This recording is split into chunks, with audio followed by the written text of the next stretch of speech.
Welcome back to YellowCard Vanguard. I'm your host, Toku from It's Toku TV on Twitch. Throughout the week, I'm streaming Vanguard on my Twitch channel. We'll be building decks, playtesting, and just having a grand old time, so be sure to swing on by. With new clan collection reveals coming out every day, you know what that means. It's time for a new chapter of clan collection cores. I want to preface this video and the entirety of the series by saying that many of these lists are entirely conceptual and surface deep, and will need your own playtesting to fine-tune.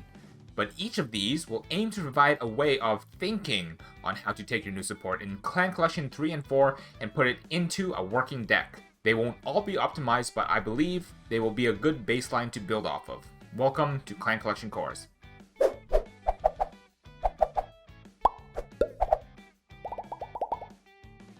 Well, we finally made it. Welcome to the last episode of Clan Collection Core Season 2.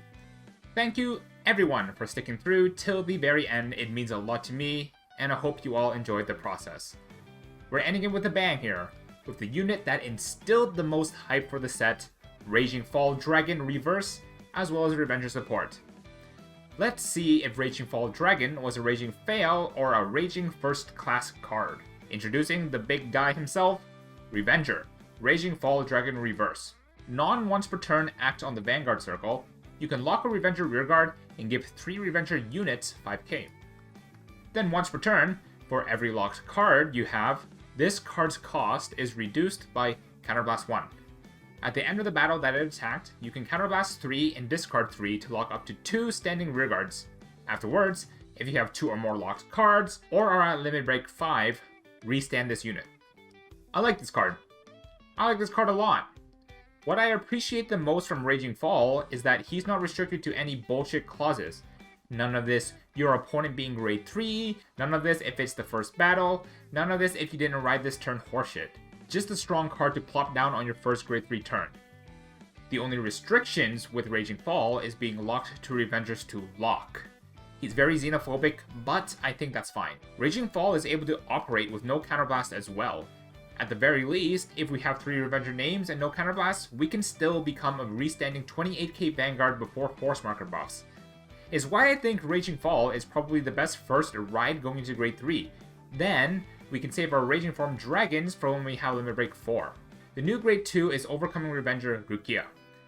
When rode upon, buy your units with Revenger in his card name, look at 3 cards from the top of the deck, and add up to 1 Revenger with grade equal to or less than your opponent's Vanguard, reveal it, and put it into your hand and bottom deck the rest in any order. Then on the rear circle, if you have a grade 1 Revenger in the same column as this unit, he gains 5k. Honestly, kind of a middling card. Having your tutor from top 3 have a chance of whiffing if you went first feels very bad. The second effect reads like something from 2015 as well, being hyper-specific as to not only the archetype but the grade as well, and the payoff is what? 5k?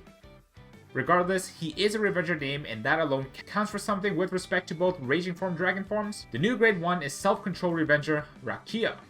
While in the Soul, when your grade 3 Revenger name is placed on the Vanguard circle by riding from a grade 2, search for up to 1 grade 1 Revenger from deck and call it to rear as Rest. Then on the rearguard circle, once per turn you can Soul Blast 2 to call a grade 2 with Revenger in its card name and call it to the same column as Rakia. Another middling card due to its hyper-specific timing, only ever having one opportunity in the game to ever have it happen and is contingent on having rode it. And the payoff is what? A rested grade 1 rearguard? You can't even call Rina out to boost the Vanguard. The second skill is alright, however. Soul Blast 2 might be a bit too heavy, but with how much we re-ride, which is expected of RFD, we should be okay. More times than not, we're probably looking to call our boyfriend Rukia to make a 23k column. Then with the lock from Raging Fall, we could give them another 5k to make a really big column at the very least. With the new Revengers introduced, let's see how they will take revenge on the VPremium format. Go ahead and take a close look at the list again while I break down the win con and the strategy. The win con is a pipe dream, but it'll be crazy fun to resolve. At limit break 5 and having 4 open counterblasts, we look to already be on Raging Form Dragon and use its skill to rewrite into another Raging Form.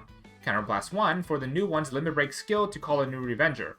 After the second Raging Form's attack, we'll use its skill to ride into Raging Fall. Then we'll attack with Raging Fall and hopefully have him heal out of limit break 5 to get the Counterblast 3, discard 3 to restand. This lands us on 4 Vanguard swings, with the last one being a self-restand rather than a re-ride. So with that game plan set in stone, let's break down the deck pieces and their ratios. We look to initially ride Raging Fall for its costless restand skill as well as endgames on Raging Fall, so we will play 4 copies. Incidentally, we will also want to play 4 copies of Raging Form Dragon for its re-ride skill to farm us some force markers, but also as the vehicle for Raging Fall to enter the battle. With the top end settled in, we need to understand that this is a very xenophobic deck, very much wanting to play with Revenger names, so we're going to be mostly looking at Revenger cards to include. We can talk about non-Revenger options after as usual. So, what's the best Revenger card in VPremium format? Don't be shy, go ahead and leave a comment down below, I'll wait. If you said Rinno, congratulations, you're correct. Rinno is the best Revenger card because Rinno is also every Revenger card. Being able to permanently stay on board and continually threaten on-hit pressure is really rude, and he's really good at it. So we'll obviously start with 4 copies. We're going to run 4 copies of the new Grade 1 Revenger, Rakia.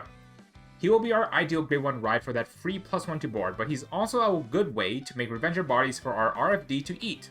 Then, to round out our Grade 1s as well as dip into our Grade 2s, we're running a 4-3 ratio of Claudas and Dorint. Both a pair of Revenger names, but Claudas is at 4 because of his skill to go into Soul. He's a prime target to lock it due to the end of turn timing, and if we unlocked a Dorint too, that's just bonus value.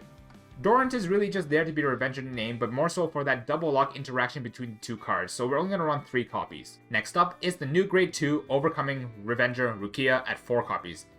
Ran because similarly to Rakia, he's our ideal ride, and between himself and Rakia, they do make a good 2-card combo that we can focus some power into. Then to round out our Grade 2 lineup, it's going to be Dark Cloak Revenger Tartu, or should I say, when called from hand, Soul Blast 1 and search for Rinno. Now the cool interaction between the unit called up for Tartu is that when we are on Raging Fall, we can lock the newly called unit and cleanse it of its Mark for Death status. Finally, in our last 2 slots, I've opted to take some risks here and run 2 non-Revenger cards. Oh, I know, the humanity! But Danger Lunge Dragon is one of my favorite cards alongside Raging Form Dragon.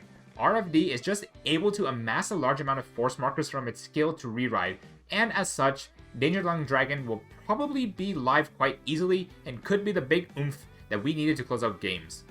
Though not being a Revenger name, we can buff it using Raging Fall. By having Raging Fall, lock a column, and the 3 Revenger names to gain power would be Raging Fall and its booster, as well as Danger Lunge Dragon's booster. Expecting to hit around 43k with a crit and a guard restrict really does help with the deck ceiling. Now onto our trigger lineup.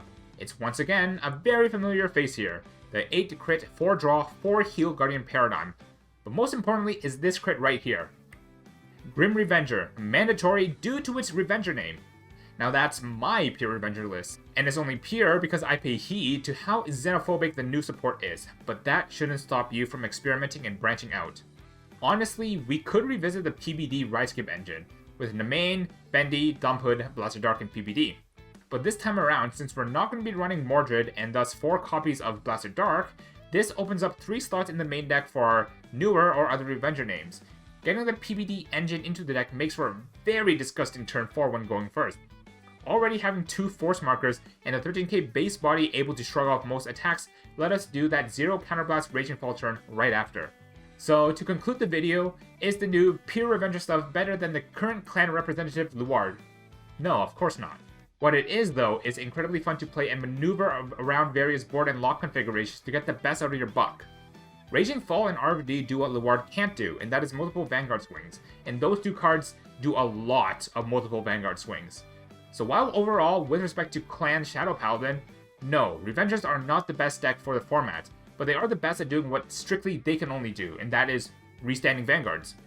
Expect to see more Luards in the tournament scenes, but don't be surprised when the loyal and committed Revenger players steal some wins off you. I think there's a lot of potential in this deck. In any case, this has been it from me on this episode of Clan Collection Cores. Be sure to subscribe to the channel for more content like this. Like the video as it helps motivate us to keep the gears going, and leave a comment down below, because every little bit helps the channel. This has been Toku from the YellowCard Vanguard channel. Toku out.